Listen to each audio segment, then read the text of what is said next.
I've had quite a few conversations lately where people are feeling powerless within themselves and in the world, and especially in their relationships. They don't feel they have any control, and yet they do. We all do. We just have to recognize it. In this episode, we will be talking about radical responsibility and how you can turn feeling powerless into powerful.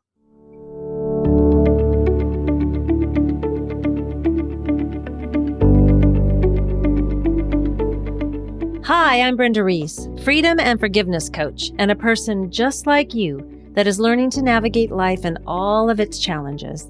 I teach a forgiveness process like no other. It's a blend of practical and spiritual forgiveness. This process guides you into knowing how unforgiveness can be keeping you stuck in your relationships, both personally and professionally, and how it prevents you from releasing resentment and finding joy. Each week, I share practical and some not so practical tips, tools, and advice from myself and other people that are on this journey just like us. This is for you if you are ready to turn your pain into peace. Welcome to the Forgive Yourself podcast. Let's face it, most of my life was not taking responsibility for myself. I felt like life was happening to me and not for me as I believe today. Now, what that looked like was one heck of a lot of blaming. Yep, blaming my mom, my dad, my exes. I had I can't remember how many times I've been married, but I've had quite a few. All the siblings, friends, the IRS, the FBI. That's a good story right there. God and myself. Blaming all those people. Yes, there were times that I had been victimized. Yet when I realized that staying stuck in that energy wasn't helping me, it wasn't helping me manifest the things in my life, it was time to make a change. Coming to the realization that I couldn't change what happened in the past, but what I could do was shift my perception around it so that it could better serve me in my present moment. Now that is something I could wrap my head and my heart around. Self-responsibility is taking ownership for our behavior, our choices, and our actions, and the consequences of those behaviors, choices, and actions. Let me tell you a little story about self-responsibility for me. I got out of the corporate world via my body breaking down, some health challenges. I was in adrenal fatigue. I was having ocular migraines. My hands were going numb and my back was in pain all the time. Turns out that I needed a back fusion and a neck fusion. And so those were scheduled 6 weeks apart in the summer of 2012. And the first one in June was the neck fusion. Now that went pretty well. And afterwards, I didn't have the ocular migraines anymore. My hands weren't going numb and I felt so much better. 6 weeks later, I had the back fusion. Now I had gotten 3 different opinions. I had looked up and checked out and reviewed the surgeons and the procedures, talked with people about it. I did my research, and a lot of people were just raving about how better they felt after the back fusion. So the surgeon that I chose was highly recommended, and so we went through with it. And immediately after the surgery, I was having issues. Major sciatic pain, searing, burning pain down my right leg. Giving birth was easier, seriously, than the pain I felt after this surgery. And the surgeon was helpful a little bit in trying to help me, trying to handle this nerve pain with different medications and trying some exercises. It only got worse. And then my leg started to atrophy. And so my right leg. One day, a few months into this process, as I was looking to her for guidance and to help fix this, she looks at me and she said, "I did nothing wrong. It's not my fault. You need to figure this out." And it was at that moment that I was astounded. And I had not realized how much power that I was giving to her. I really thought that she would help me fix it. I didn't want to sue her. I didn't want anything like that. I just wanted to be better, right?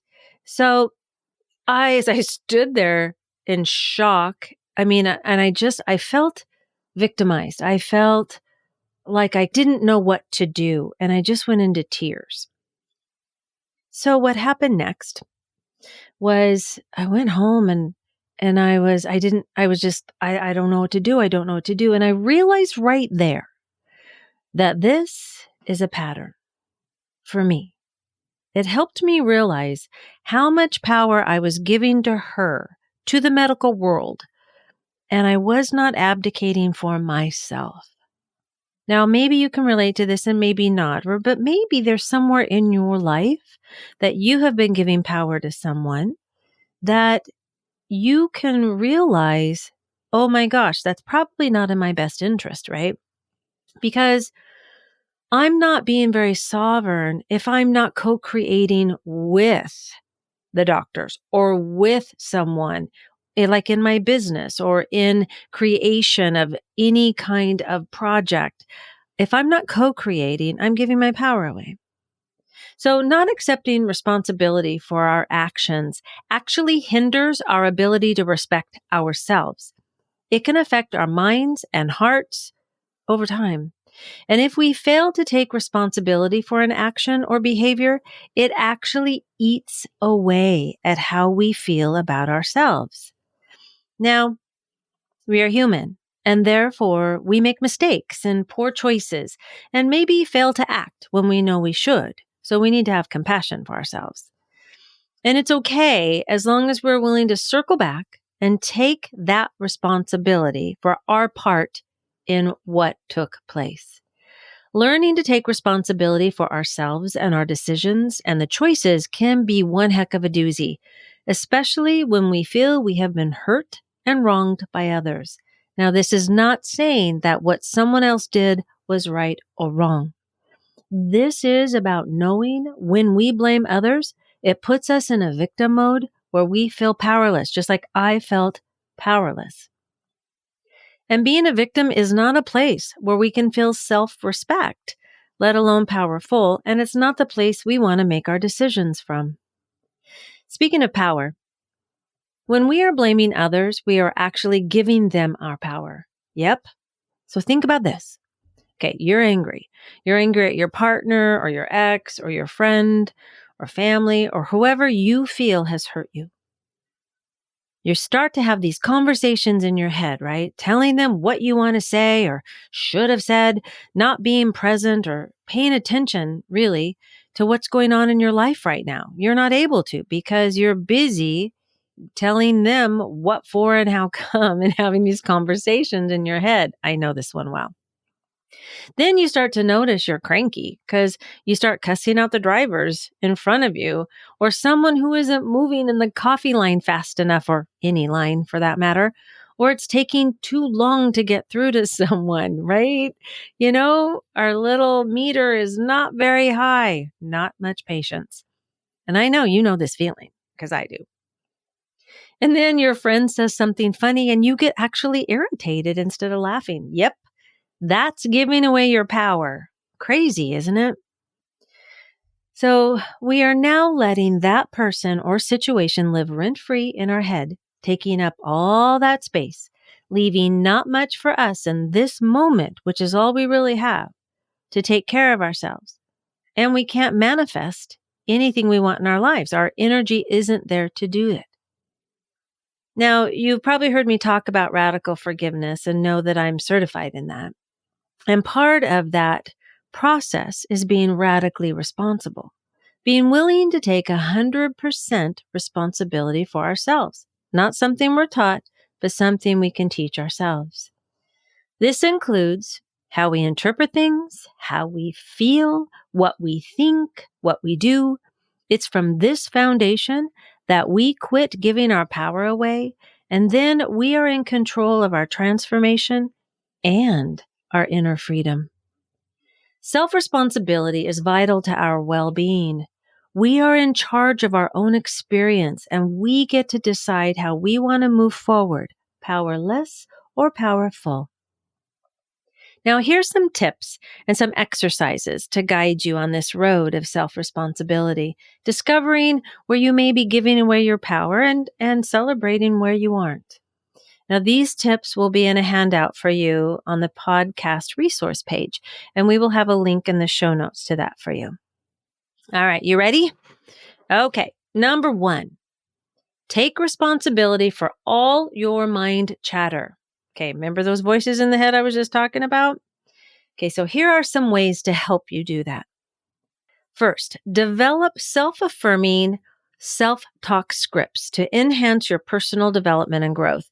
Now, a self-talk script is something you say to yourself, right, to facilitate helpful thinking, and it can guide you through a stressful situation. So some ideas would be, all I need is within me right now, right? Taking our power back.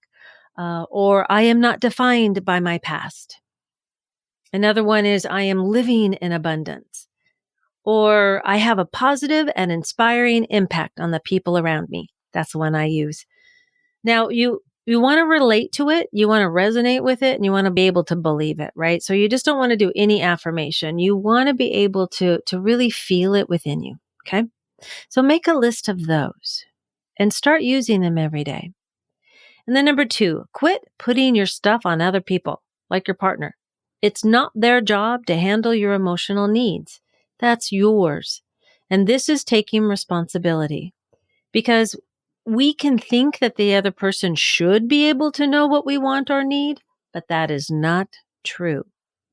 So some ways to help us around this: ask yourself, what is it that you are really wanting or needing in that moment, right? When we're getting frustrated that we're not getting our needs met, right? We start dumping on the partner or on someone else, or we're getting irritated at them. But maybe we haven't told them what we needed. So instead of dumping on the others, you can learn to ask for that hug or the attention that you really want. So take some time and write out your desires. What do you need when you are upset? A hug? Do you want to just be heard? So write these out of what you feel you need, and it's okay. No shame here. You want to be able to write it out, and then, because next you ask for it. Don't assume they know it. This will help you really feel empowered. And then number 3, look at where you are abdicating or giving away your control, meaning who are you letting run the show in your head and life? Are you making decisions for yourself or asking others to make them for you? This one's a biggie. How many times do we give in to someone else, even about where to go for dinner? And it causes like a little resentment, right? That can build up and it disrupts our self-esteem. So ways to help us in for this one would be: make an honest inventory of your strengths, abilities, your talents, your values, and what you view as your positive points. Now, this will help you remember that you are strong and competent and have a purpose. I like having this list handy so that I can read it whenever I am not feeling so powerful.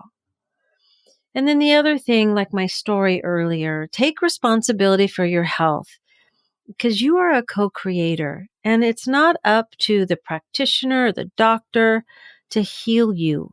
You have control over your mind and thoughts. You are powerful. And remember that you are a co-creator, right? So we can co-create with people, because we can't give ourselves our own massage, right? We need help there.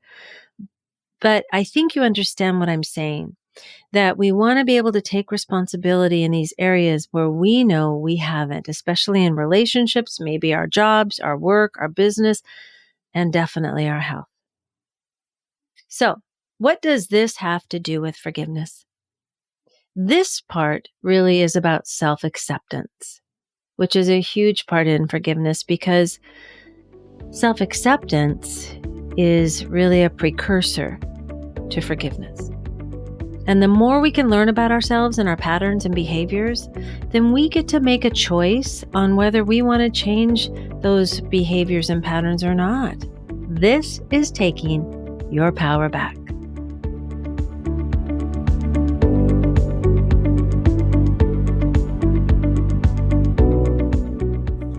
Thank you so much for listening to the Forgive Yourself podcast.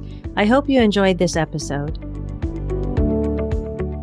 Please visit our website at brendareisscoaching.com for more show notes and additional episodes. And would you do me a favor and subscribe to this podcast? And please consider rating and reviewing the show. That will help other people find us. Thanks again for listening, and we'll catch you next time on the Forgive Yourself podcast. Take care.